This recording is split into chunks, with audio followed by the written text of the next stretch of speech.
साथियों, इस वीडियो को बहुत ही मेहनत से बनाया गया है, ठीक है ना। जो नॉर्मलाइजेशन की जो प्रक्रिया ही होने वाली है जो पटवार की, तो उसमें जो भी आपके डाउट मैं आज यहाँ पर क्लियर कर देता हूँ किस पारी को ज़्यादा फायदा होगा, ठीक है ना। इसमें मैंने 5 बिंदुओं को शामिल किया है। देखो, सबसे पहले अपना पॉइंट रहेगा कि किस शिफ्ट को ज़्यादा फायदा होगा और कम नंबर वालों को क्या फ़ायदा होगा या फिर ज़्यादा नंबर वालों को फ़ायदा होगा, ठीक है। उसके बाद तीसरा पॉइंट रहेगा किस पारी का जो पेपर है वो आसान था और किस पारी का पेपर कठिन था, ठीक है ना।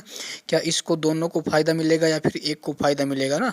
और चौथा पॉइंट रहेगा किस शिफ्ट को ज़्यादा नंबर मिलेंगे, ठीक है। ये काफ़ी साथियों का सवाल है, बार बार कमेंट्स जो आपके आ रहे हैं, ठीक है।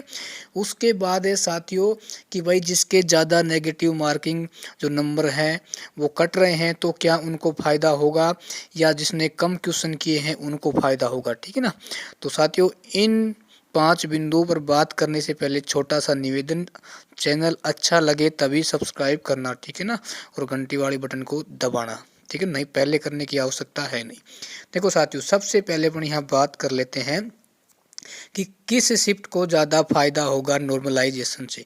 देखो दोस्तों, मैं आपको शॉर्टकट में एक ही लाइन में इसका आंसर बता देता हूँ। साथियों, ऐसा कोई सी भी शिफ्ट नहीं है जिसमें किसी एक शिफ्ट को फायदा होगा, ठीक है ना। देखो, जो कमेटी बनाई गई है वो इस प्रकार से आपका लेवल तैयार करेगी कि सभी यानी चारों की चारी जो पारियां हैं उसमें आप सभी विद्यार्थियों को क्या मिले, फायदा मिले, ठीक है ना।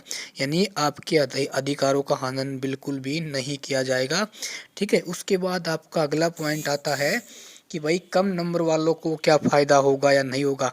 देखो भाई, कम नंबर से मतलब नहीं है, इसमें मतलब ये है कि भाई देखो किस पारी का जो पेपर कठिन था, किसका क्या था, लेवल डाउन था। तो उसमें क्या है, जैसे मान लो किसी ने 150 में से भाई कितने किए हैं, 150 कर दिए हैं, तो उसमें क्या है, नेगेटिव मार्किंग ज़्यादा, यानी उसके जो नंबर हैं वो नेगेटिव मार्किंग से ज़्यादा कटने की संभावना होती है।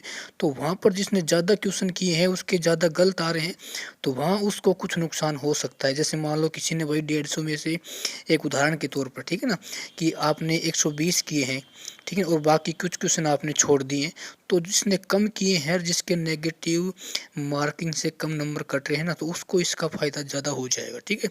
अगला बात ये है कि किस पारी का पेपर कठिन था और किस पारी का पेपर हार्ड था, ठीक है ना, सॉरी सरल था, ठीक है। साथियों, वो तो आप सभी को पता है, ये मुझको आपको बताने की आवश्यकता बिल्कुल भी नहीं है, ठीक है।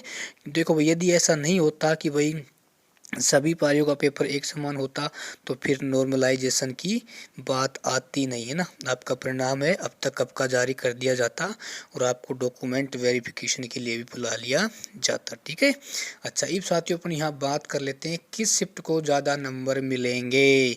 देखो साथियों, नंबर किसी भी शिफ्ट को ज़्यादा नहीं मिलेंगे, एक रेशो बनाया जाएगा, ठीक है ना। रेशो बनाया जाएगा। जैसे मान लो मैं आपको एक एग्जाम्पल के रूप में बता देता हूँ।